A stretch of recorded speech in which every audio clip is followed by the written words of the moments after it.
Hospital में doctor Rohini को check कर रहे थे। बाहर सब दुखी बैठे थे। अक्षत प्रीतम जी से बोला, अच्छा हुआ पापा, आपने दादाजी को बुला लिया। अर्थ उनकी बात जरूर मान जाएगा। तभी डॉक्टर बाहर आए। सब लोगों ने उन्हें घेर लिया और पूछने लगे रोहिणी के बारे में। तब डॉक्टर बोले, देखिए शायद पेशेंट खुद नहीं उठना चाहती, उनका दिमाग पूरे शरीर को कंट्रोल कर रहा है, जिससे दवाइयां उन पर काम नहीं कर रही। वो भी तभी काम करती है जब पेशेंट खुद ठीक होना चाहे। शायद उनके अंदर किसी बात का गिल्ट है। माफ कीजिएगा, अब हम कुछ नहीं कर सकते। कुछ एक घंटे तक अगर उनमें कोई सुधार नहीं हुआ तो समझ लीजिएगा वो कोमा में जा चुकी है। डॉक्टर जा चुके थे। तभी क्या बोली, अगर पापू ने करणवीर दादू को भी मना कर दिया तो।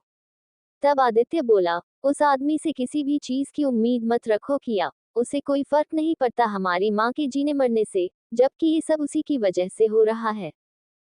सब लोगों को उस पर बहुत गुस्सा आया। राकेश जो अभी वहां आया था वो उसे घूरते हुए बोला, चुप हो जाओ आदित्य। तभी पीछे से अथर्व बोला, बोलने दीजिए मिस्टर ठाकुर इस आदमी को। यू नो वॉट, ये आदमी सब कुछ खुद करता है और ब्लेम दूसरों पर डालता है। तब आदित्य बोला, हाँ तो कुणाल ने ये सब तेरी वजह से ही किया है। मेरी माँ की इस हालत की जिम्मेदार सिर्फ तुम हो अथर्व, सिर्फ तुम। आदित्य के बोलते बोलते ही अथर्व ठीक उसके सामने पहुंच गया और एक कसकर मुक्का उसके थोबड़े पर जड़ दिया और गुस्से से बोला, ये सब कुछ तुम्हारी वजह से हुआ है। उस वक्त अगर उस हरामजादे को तुमने शह नहीं दी होती तो उसे सजा जरूर मिलती। वो इस कदर खतरनाक नहीं होता जो किसी की जान या फिर इज्जत पर हमला करता। सबका करता धरता तू है। अब अगर कभी तूने मुझ पे किसी भी चीज का घटिया इल्जाम लगाया तो तुझे भी उस कमीने की तरह जिंदा जला दूंगा। अथर्व के आदित्य को मारते ही ललित जी अथर्व को डपकते हुए बोले, अर्थ अपने बड़े भाई पर हाथ नहीं उठाते। तब अथर्व आदित्य को घूरते हुए बोला, ये आदमी मेरा कुछ भी नहीं है पापा, और ये बेशक बड़ा है लेकिन इसकी घटिया सोच कभी बड़ी नहीं हो सकती हूँ। अथर्व बिना किसी की तरफ देखे तेजी से इमरजेंसी वार्ड में घुस गया और दरवाजा पटकते हुए बंद कर दिया। कुछ ही पलों बाद ही उसने दरवाजे पर पर्दा भी खींच लिया। सब लोगों ने नाराजगी से आदित्य को देखा, लेकिन प्रीतम जी के चेहरे पर मुस्कान थी। उन्हें हंसते देख करणवीर जी ने उन्हें घुकी दी और बोले, नालायक, उसकी गलती पर हंसते तुझे शर्म नहीं आती।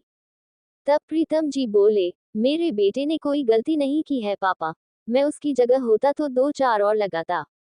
राकेश ने उन्हें घूरकर देखा और फिर आदित्य को, जो अपना होठ साफ कर रहा था, जिससे हल्का सा खून रीस आया था, वो उससे बोले, जहां पर मुंह बंद रखना होता है वहां जहर मत उगला करो तुम। और अथर्व ने जो कुछ भी कहा सच ही था।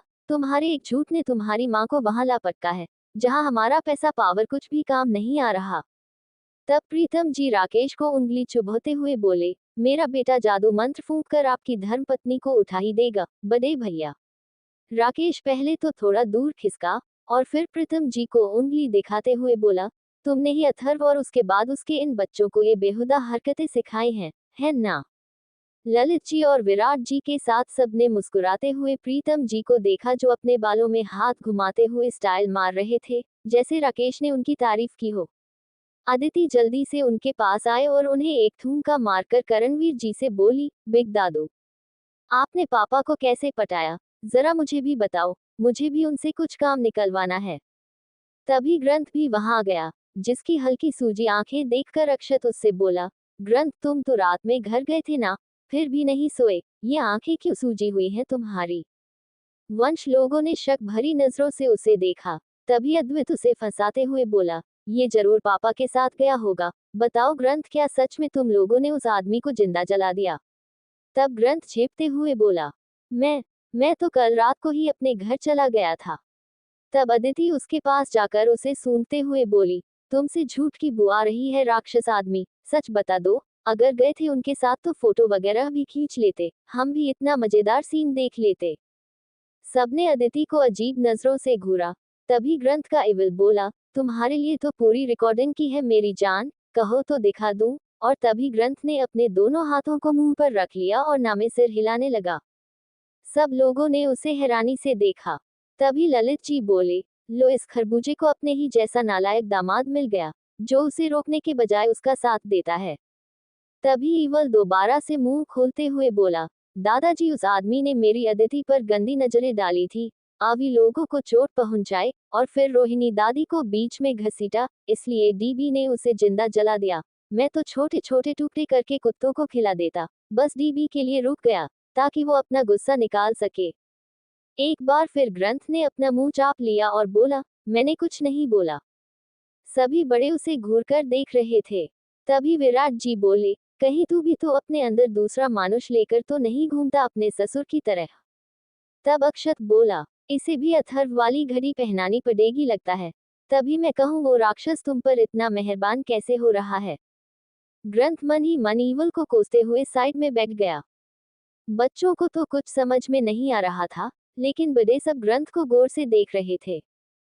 इमरजेंसी वार्ड के बाहर जहां माहौल कुछ ठीक हुआ था, वहीं अंदर का माहौल थोड़ा गर्मा गया था। अथर्व ने दरवाजे पर पर्दा खींचकर जैसे ही रोहिणी की तरफ पलटा, एक तेज सिरहन उसके शरीर में हुई। उसने अपनी स्लीवस हटाकर बाजुओं को देखा तो उन पर रोंगटे खड़े थे। दिल बुरी तरह धक धक कर रहा था, जैसे बाहर ही आ जाएगा। घड़ी में बार बार डेविल का सिग्नल आ रहा था, जिसे अथर्व ने फिलहाल इग्नोर करना ही सही समझा। वो धीरे धीरे रोहिणी के पास गया और स्टूल को बेड से थोड़ा दूर खींचकर उस पे बैठ गया। रोहिणी के सिर बाजू पर पट्टी बंधी हुई थी और दोनों घुटनों पर प्लास्टर चढ़ा हुआ था। अथर्व मन में सोचने लगा कि अब वो क्या करे। कुछ मिनट बाद अथर्व ने एक गहरी सांस ली और फिर रोहिणी से बोला, मिसेस ठाकुर, उठिए, देखिए उठकर आपके पति और तीनों बच्चे कितने ज्यादा परेशान हैं आपके लिए, जिनके लिए आपने हर वो काम किया जो एक औरत कभी नहीं कर सकती। आपके पति और बच्चों को लगता है कि आप सबसे ज्यादा प्यार मुझसे करती हैं, लेकिन मुझे ऐसा नहीं लगता। अगर आप मुझसे प्यार करती तो वो सब नहीं करती जिसे भगवान भी माफ नहीं कर सकता। खैर, आपकी इस हालत का जिम्मेदार कहीं ना कहीं मैं भी हूँ। मुझे उस कुणाल को बहुत पहले मार देना चाहिए था। आज मैंने उसका काम तमाम कर दिया, जिंदा जला दिया उसे, क्योंकि उसने मेरी मंगू पर गंदी नजरें डाली थी, मेरे चंगू को चोट पहुंचाई और आपको यहाँ पहुंचाया। क्या आप जानती हैं, मैं आपको इन सब में घसीटना सहन नहीं कर पाया। शायद ये इल्जाम मैं अपने ऊपर बर्दाश्त नहीं कर सकता था कि मेरी वजह से आपके परिवार के किसी भी इंसान को कुछ हो जाए। खैर, कुणाल का चैप्टर क्लोज कर दिया है मैंने। इन सब की सजा सिर्फ मौत थी। अथर्व की बातों का असर रोहिणी पर हो रहा था, जो कि होना जायज था, क्योंकि आज पहली बार अथर्व ने उससे खुद से और इतने आराम से बात की थी। उसकी आंखों से आंसू बह निकले, लेकिन दिमाग उसे उठने नहीं दे रहा था। अथर्व को थोड़ी हैरानी हो रही थी अपनी बातों का असर रोहिणी पर होते देख। वो मन में बोला, ये औरत अपने बच्चों की नहीं सुनती, फिर मुझे क्यों सुन रही है। हूँ, इंसानों की फितरत बड़ी बेकार है। इतने चाहने वाला परिवार है खुद के पास, लेकिन चाह किसी गैर की है इनको। फिर वो उनसे बोला, उठिए मिसेस ठाकुर, आपके परिवार को आपकी जरूरत है। आपका वो बेटा आपकी इस हालत का जिम्मेदार मुझे मान रहा है, जबकि सबका करता धरता वही है। सुन रही है ना आप, उठिए। रोहिणी को सिर्फ आंसू बहाते देख अथर्व उससे चिढ़ उठा था। वो उसे छूना नहीं चाहता था, लेकिन उसे अंदेशा हो चुका था कि रोहिणी का दिल क्या चाहता है। तभी डेविल उससे बोला, सोचना भी मत अथर्व, ये औरत तेरी कुछ नहीं लगती, डॉट टच हर। तब अथर्व बोला, पर मुझे ये करना ही होगा डेविल, तुम कुछ देर शांत हो जाओ। फिर अथर्व ने ना चाहते हुए भी रोहिणी का हाथ पकड़ लिया और बोला, उठिए मिसेस ठाकुर, आपका पूरा परिवार बाहर बैठा है, आपके बच्चे और पति का मुंह लटका हुआ है। मुझे अपने बेटे के इल्जाम से छुटकारा दिलाए, उठिए।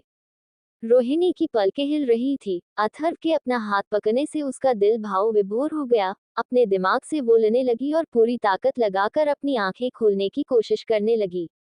ये देखकर अथर्व ने उसका हाथ छोड़ दिया और ये आभास होते ही कि रोहिणी जागने वाली है, वो उठ खड़ा हुआ। उसने तेजी से कदम आगे बढ़ाए वहां से जाने के लिए, तभी अपने हाथ पर उसे तेज जख्म महसूस हुई। उसने पीछे पलटकर देखा तो रोहिणी ने उसका हाथ पकड़ा हुआ है। वहीं बाहर सबसे डांट खाकर आदित्य जल्दी से डॉक्टर के केबिन में गया और उससे रोहिणी के रूम की फुटेज दिखाने के लिए कहा। डॉक्टर भी उसकी पहचान का था, उसने वैसा ही किया। आदित्य अब सब कुछ देख रहा था कि अथर्व क्या कर रहा है। उसकी बातें इतनी तेज नहीं थी कि वो सुन पाए, पर वो सब कुछ देखकर समझने की कोशिश कर रहा था। आखिर में उसने जब अथर्व को रोहिणी का हाथ पकड़कर उठाते देखा, उसने भी रोहिणी के शरीर में मूवमेंट देखी और फिर अथर्व खड़ा होकर वहां से जाने लगा। तभी रोहिणी ने उसका हाथ पकड़ लिया। ये देखकर जहां आदित्य खुश हो गया, वहीं डॉक्टर हैरान हो गया। आदित्य तेजी से उस केबिन से बाहर निकल गया। इमरजेंसी वार्ड के बाहर खड़े सब लोगों ने आदित्य को भागकर आते देखा। आयुष उससे बोला, भैया क्या हुआ? तब आदित्य बोला, माँ को होश आ गया। इतना कहकर उसने धाम से दरवाजा खोल दिया। सबने अंदर झांक कर देखा तो रोहिणी ने अथर्व का हाथ पकड़ा हुआ था। ये दृश्य देखकर जहां कुछ लोग खुश हो गए वहीं कुछ चेहरों पर जरा भी खुशी नहीं थी। सब तेजी से अंदर चले गए। अथर्व ने रोहिणी से नजरें हटाकर दरवाजे से अंदर आते सब लोगों को देखा। उसकी नजर प्रिया जी के चेहरे पर पड़ी जो बेचैन नजरों से उसके हाथ को देख रही थी जो रोहिणी ने पकड़ा हुआ था। हॉस्पिटल में प्रिया जी जब सबके पीछे इमरजेंसी वार्ड में गई, उन्होंने प्रीतम जी की पीठ पीछे से सर निकालकर जब सामने देखा तो उनका दिल बेचैनी से भर गया। रोहिणी जो कि अथर्व की सगी माँ थी, जिसने उसे जन्म दिया था, उन्होंने अथर्व का हाथ पकड़ रखा था और अथर्व अपना हाथ छुड़ाने की बजाय रोहिणी की तरफ ही देख रहा था। ये देखकर उनकी आंखें भर आई। जिस बच्चे पर उन्होंने दिल खोलकर ममता लुटाई थी, उसका प्यार तो पहले ही 3 औरतों में बंटा हुआ था, जो उनके बराबर ही अथर्व से प्यार करती थी। इसलिए उन्हें विद्या जी और ललिता जी से कोई परेशानी भी नहीं थी। उल्टा आदिव की वजह से ही वो दोनों उनकी सहेली कम बहन बन चुकी थी। ललिता जी तो कई बार उनसे अथर्व को अपने साथ रखने के लिए लड़ भी चुकी थी। वो तो करणवीर जी ने अथर्व को खुद से बांध लिया और अथर्व की दिली इच्छा भी उनके पास रहने की थी। प्रिया जी को रोहिणी बिल्कुल पसंद नहीं थी, क्योंकि उसने अथर्व को मारने की कोशिश की थी। उनके मुताबिक एक माँ ऐसा कभी नहीं कर सकती। अब अगर अथर्व रोहिणी के पास जाएगा तो उन्हें अथर्व को उसके साथ भी बांटना पड़ेगा, और खून का रिश्ता होने से शायद अथर्व रोहिणी के ज्यादा करीब हो जाए। यही सब सोच सोचकर वो टेंशन में आ गई थी। अचानक उनका सिर चकराने लगा और उन्होंने एक हाथ अपने सिर पर रखकर दूसरे हाथ से दरवाजा पकड़ लिया। अथर्व की नजर भी प्रीतम जी के पीछे खड़ी प्रिया जी पर पड़ी जो बड़ी बेचैन नजरों से उसके हाथ को देख रही थी जिसे रोहिणी ने पकड़ा हुआ था। उनकी आंखें नम हो गई थी और कुछ ही पलों बाद उन्होंने अपना सर पकड़ लिया। उनकी ऐसी हालत देखकर अथर्व ने बिना एक पल गंवाए रोहिणी का हाथ झटककर अपना हाथ छुड़ा लिया और जोर से मां कहकर प्रिया जी की तरफ दौड़ा। सबका ध्यान भी प्रिया जी की तरफ गया तो अक्षत और प्रीतम जी भी पीछे लपके उनकी तरफ। उन दोनों ने उन्हें पकड़ लिया। अथर्व उनके पास आया और प्रिया जी का हाथ पकड़कर परेशान होते हुए बोला, माँ, आपको क्या हुआ? आप ठीक हैं ना? बोलते हुए अथर्व ने उन्हें पास में रखे सोफे पर बिठाया। अक्षत ने जल्दी से उन्हें पानी दिया। अपने दोनों बेटों को अपने लिए परेशान होते देख प्रिया जी ने उन दोनों का हाथ पकड़कर चूम लिया और बोली, मैं बिल्कुल ठीक हूँ मेरे बच्चों। अथर्व तो उनकी बेचैनी समझ गया था, इसलिए वो उनके गले लग गया, जिससे एक सुकून प्रिया जी के चेहरे पर दिखाई देने लगा। वहीं रोहिणी को जो गलतफहमी हुई थी कि अथर्व ने शायद उसे माफ कर दिया है वो एक झटके में दूर हो गई, जिससे उसके रुके हुए आंसू दोबारा बहने लगे। तभी आदित्य ने उसका हाथ पकड़ लिया और बोला, माँ, आप ठीक हो ना? लेकिन रोहिणी की नजरें अथर्व और रोहिणी पर जमी हुई थी। तब राकेश उसके सामने आ गया और बोला, जो पास नहीं है उसे मत देखो, जो है उनकी कदर करो। आयुष और राधिका भी उसके पास आ गए थे। अथर्व के पास दिल्ली वाले सब लोग खड़े थे। अथर्व ने प्रिया जीजी को उठने को कहा और बोला, चलिए माँ, हम बाहर चलते हैं। मैंने आज इस औरत का आखिरी कर्ज भी अदा कर दिया। अब मुझे जन्म देने का टैग भी नहीं रहा इनके पास, चलिए। प्रिया जी उठकर अथर्व के साथ बाहर आ गई। पीछे पीछे बाकी सब भी आ गए। अब रोहिणी के पास ठाकुर परिवार के सदस्य रह गए थे। कुछ देर बाद रोहिणी का चेकअप करने डॉक्टर आए तो वो सब भी बाहर आ गए। किया और बाकी सब बच्चे अथर्व के गले में झूल गए। तब अथर्व बोला, तुम सबकी वजह से मेरी अनी की शॉपिंग अटकी पड़ी है, तो बताओ कब जाओगे शॉपिंग करने? तब सब एक साथ बोले, कल। अथर्व ने देखा तो ग्रंथ उससे कुछ कहना चाहता था, तो अथर्व बोला, चलो अब सब लोग हवेली जाने की तैयारी करो। सब हाँ में सिर हिलाकर वहां से चले गए। डॉक्टर ने रोहिणी की सब रिपोर्ट्स ठीक बताए, लेकिन कुछ महीनों तक रोहिणी चल नहीं सकती थी और अभी कुछ दिन वो हॉस्पिटल में ही रहने वाली थी। सबके जाने के बाद ग्रंथ अथर्व के पास बैठ गया और बोला, आपने बिल्कुल ठीक किया डीबी, रोहिणी दादी आपसे बहुत प्यार करती हैं। तब अथर्व बोला, मतलब अगर तुम्हारे साथ सेम सिचुएशन आई तब तुम भी यही करोगे, है ना? तब ग्रंथ बोला, बिल्कुल नहीं, रोहिणी दादी मजबूर थी, उनके पास कोई ऑप्शन नहीं था। लेकिन मेघा शर्मा मुझे छोड़ने के लिए मजबूर नहीं थी। उनके पास मुझे लेकर अलग रहने का ऑप्शन था, लेकिन नहीं, उन्होंने एक बार भी नहीं कहा कि मैं उनके साथ रहूं। उल्टा मिस्टर राजपूत और वो मुझे एक दूसरे की तरफ धकेल कर लड़ रहे थे कि ये तुम्हारे साथ रहेगा, ये तुम्हारे साथ रहेगा। सो अगर मेरे सामने ऐसी सिचुएशन आई, देन आई किल हर, वो भी अपने हाथों से। तब अथर्व बोला, उसे अपने सामने देखकर रिएक्ट करना बंद कर दो, और दूसरी बात बताओ क्या थी। तब ग्रंथ बोला, डीबी, मुझे लगता है हमें कुछ दिन यहीं रुक जाना चाहिए। उस कुणाल ने बताया था ना कि उसके साथ कोई और भी शामिल है। अगर हमारे जाने के बाद फिर से यहाँ अटैक हुआ तो। तब अथर्व बोला, मुझे भी ऐसा ही लगता है, पर इस समय अगर मैंने यहाँ रहने के लिए कहा तो माँ परेशान हो जाएंगी, उन्हें लगेगा कि मैं इस औरत के पास रहना चाहता हूँ, तो हम कुछ दिन बाद फिर वापस आ जाएंगे। तभी ग्रंथ को अद्वैत का ख्याल आया और वो बोला, डीबी, ये अद्वैत जलन खाने में किस पर गया है? आपको पता है उसने जब आप अंदर थे तब क्या किया था? फिर उसने अथर्व को कुछ टाइम पहले की बात बताई। तब अथर्व बोला, हर चीज में ये लटका गया तो मुझ पर ही है। मैं भी अक्षत लोगों को ऐसे ही फंसा देता था। खैर कोई बात नहीं, जब मैं डेविल को उनसे नहीं छुपा पाया तो तुम किस खेत का बैंगन हो, पता चलने दो उन्हें। तभी आदिव ने निर्मला जी को अकेले आते देखा तो वो जल्दी से उनके पास आकर बोला, दादी, आप अकेली किसी के साथ आ जाती, या फिर किसी नर्स को कह देती, वो आपको ले आती। तब निर्मला जी आदिव से बोली, सुमन को होश आ गया, मुझे उससे मिलना था, और सब लोग पता नहीं कहाँ हैं, तू मुझे उसके पास ले चल। अथर्व रोहिणी के सामने जाना नहीं चाहता था, इसलिए वो ग्रंथ से बोला, दादी, ग्रंथ आपको ले जाएगा, मुझे जरा बहू से कुछ बात करनी है। ग्रंथ, जाओ अंदर दादी को लेकर, मैं अभी आता हूँ। अथर्व वहां से चला गया। ग्रंथ मीनल जी के साथ अंदर कमरे में गया, जहां डॉक्टर रोहिणी से उसे दर्द हो रहा है या नहीं इस बारे में पूछ रहे थे। फिर वो वहां से चले गए।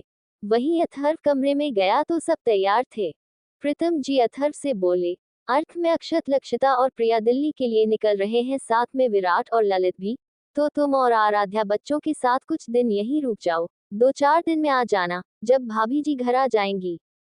तब अथर्व प्रिया जी की तरफ देखकर बोला, नहीं पापा, हम भी साथ ही चल रहे हैं। तब प्रिया जी उसे समझाते हुए बोली, मुझे अब कोई डर या फिर बेचैनी नहीं है अर्थ, माँ जी की तबीयत सही होते ही तू भी आ जाना और बच्चों के साथ साथ हमारे लिए भी शॉपिंग करना, 2-2 साड़ियाँ भी लाएगी तो भी चलेगा, ललिता जी बोली, और याद रखना खोते एक भी साड़ी लाख से कम नहीं होनी चाहिए। तब अथर्व चिल्लाते हुए बोला, क्या, इससे तो मैं कंगाल हो जाऊंगा। तब विराट जी भी बोले, मुझे भी सफारी सूट चाहिए, मेजरमेंट तो तू जानता ही है मेरा। एक एक कर सब लोगों ने अपने लिए कपड़े मंगवा लिए। बस फिर क्या था, करणवीर जी तक पीछे नहीं हटे, उन्होंने भी अपना नाप अथर्व को लिखकर थमा दिया और बोले, मेरा सबसे महंगा सूट 7 लाख का है, तो मुझे उससे बया ही चाहिए। सब लोग जा चुके थे और अथर्व बैठा हिसाब किताब कर रहा था, लेकिन तभी उसने अपनी जेब में हाथ डाला तो उसके चेहरे पर शैतानी स्माइल आ गई। अद्वैत ने देखा तो अथर्व जेब में कुछ टटोलते हुए खुश हो रहा था। उसे समझते देर नहीं लगी, उसके बाप ने कोई कारनामा किया है। दोपहर में रोहिणी के पास आरती और आदित्य रुक गए थे, बाकी सब लोग हवेली चले गए थे। ग्रंथ भी अपने घर चला गया था, जहां उसके लिए एक बहुत बड़ा ड्रामा तैयार था। हवेली जाकर सबसे पहले आराध्या, रागिनी और ध्रुविका ने सबके लिए लंच तैयार किया। लंच करके ऋषभ और अथर्व दोनों आदित्य और आरती का खाना लेकर वापस हॉस्पिटल चले गए। अथर्व अपने कमरे में जाकर सो गया। वहीं दूसरी तरफ ग्रंथ अपने घर गया। उसकी ताई जी ने उसे खाना दिया तो खाकर वो भी अपने कमरे में जाकर सो गया। आज सैटरडे था तो ऑफिस भी जल्दी ऑफ हो जाता था। 4 बजे तक राजीव, चरण जी और अखिल राजपूत मेंशन आ गए थे। उन तीनों को ही पता चल गया था कि ग्रंथ घर में ही है। राजीव ने अब ग्रंथ से बात करने का फैसला कर लिया था। लगभग 5 बजे ग्रंथ की आंख खुली। उसका मन तो और सोने का था, पर फिर रात में सो लेगा सोचकर फ्रेश होकर नीचे हॉल में आ गया, जहां पर उसके दादाजी, ताऊ जी, चाचा अखिल और राजीव बैठे थे। उसकी ताई, गीता, चाची और बुआ चारों रात के खाने की तैयारी कर रही थी। ग्रंथ अपनी ताई जी से बोला, ताई जी मुझे कॉफी बनाकर दे दीजिए, नींद खुल जाएगी मेरी।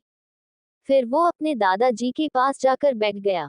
तब उसके दादाजी उससे बोले, अब राकेश ठाकुर की बीवी की तबीयत कैसी है ग्रंथ? तब ग्रंथ बोला, वो अब ठीक है दादू, दीदी सही वक्त पर उनके पास चले गए, वरना वो कोमा में चली जाती। तब आलोक जी बोले, उस दिन तो वो कह रहे थे कि उन्होंने अपने पेरेंट्स को छोड़ दिया।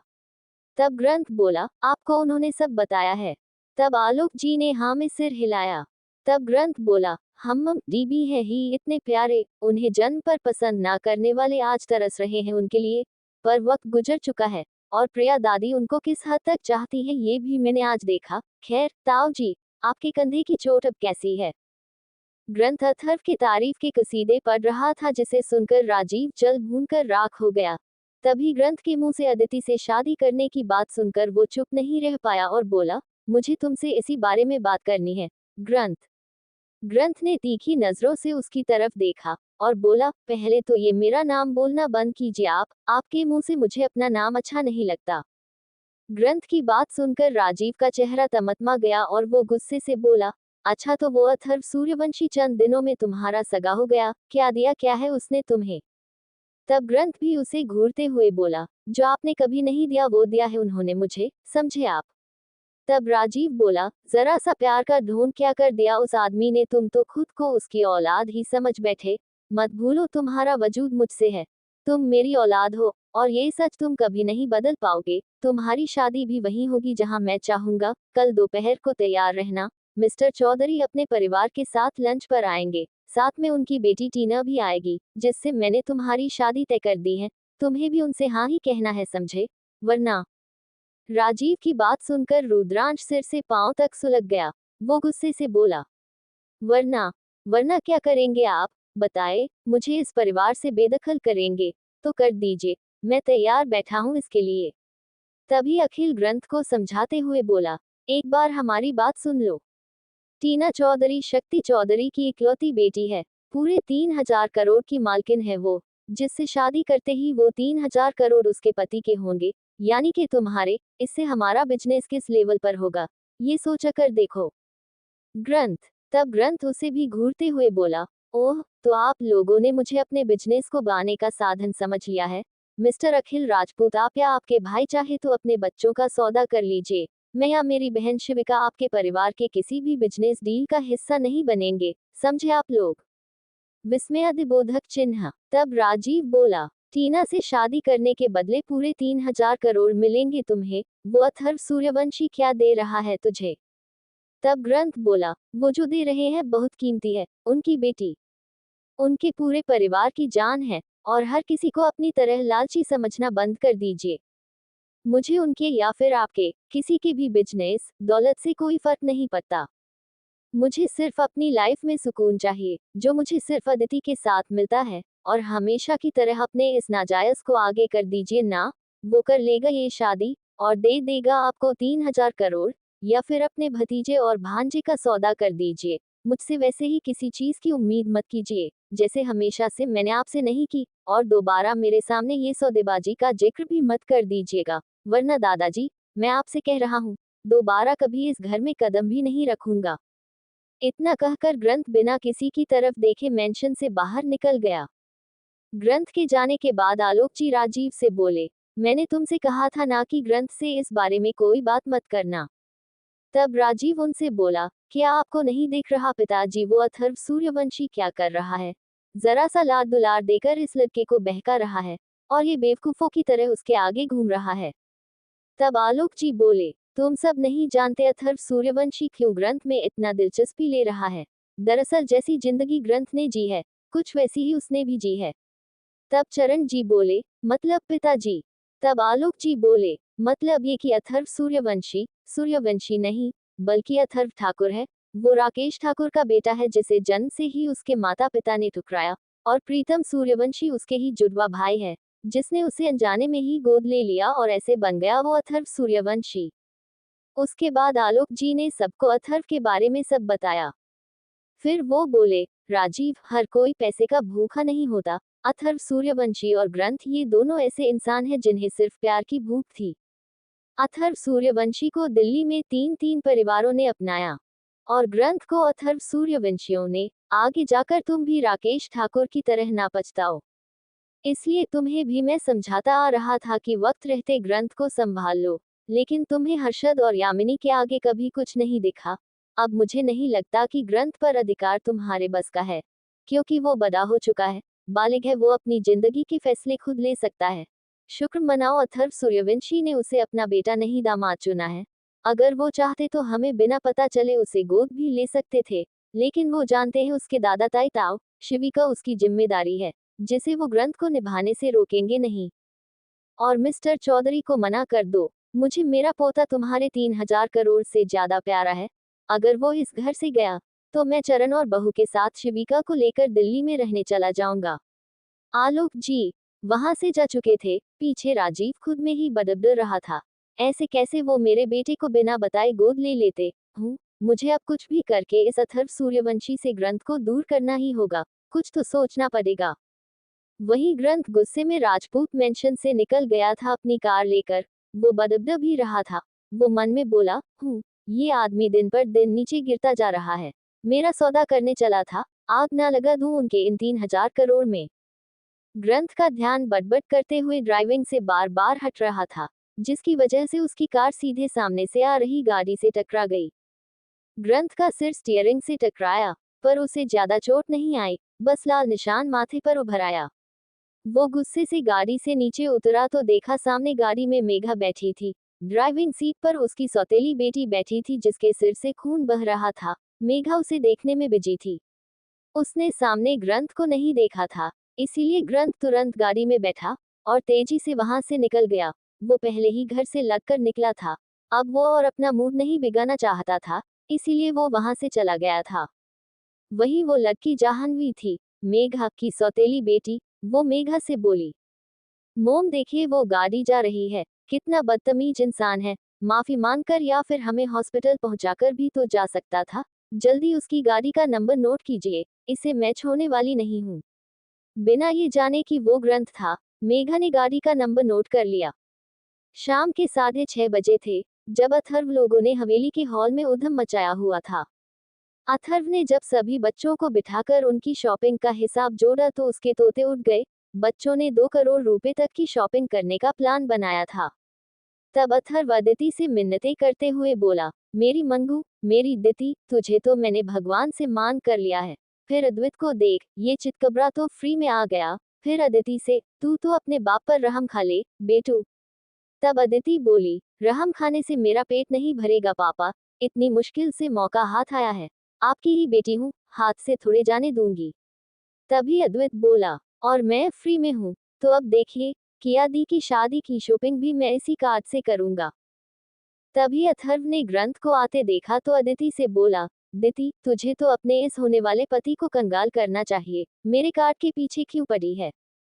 तभी उसकी नजर ग्रंथ के माथे पर पड़ी तो वो थोड़ी चिंता से बोला, ग्रंथ, ये माथा कहाँ फुटवा आया। सबने ग्रंथ को देखा। तब ग्रंथ कुछ बोलने की बजाय अथर्व के पास बैठकर उसके कंधे पर लूटते हुए बोला, डीबी, मैं उस घर में अब दोबारा नहीं जाना चाहता। तब अथर्व ने उससे पूछा कि क्या हुआ है तो वो बोला, डीबी, मिस्टर राजपूत ने मेरा सौदा कर दिया 3,000 करोड़ में। फिर उसने सब कुछ बता दिया। तब अथर्व बोला, अच्छा, जरा मुझे अपने उस खरीदार का नाम बताना, मैं उसे 1 रुपए का भी नहीं छोड़ूंगा। तब ग्रंथ बोला, कोई शक्ति चौधरी है डीबी, उसकी इकलौती बेटी है, जिसे वो आदमी मेरे गले में बांधना चाहता है। तब अथर्व बोला, टेंशन मत लो ग्रंथ, इस चौधरी की शक्ति तो गई। अथर्व ग्रंथ का कंधा थपथपाकर वहां से उठकर चला गया। तब अदिति ग्रंथ से बोली, मुझे नहीं पता था तुम इतनी महंगी आइटम हो।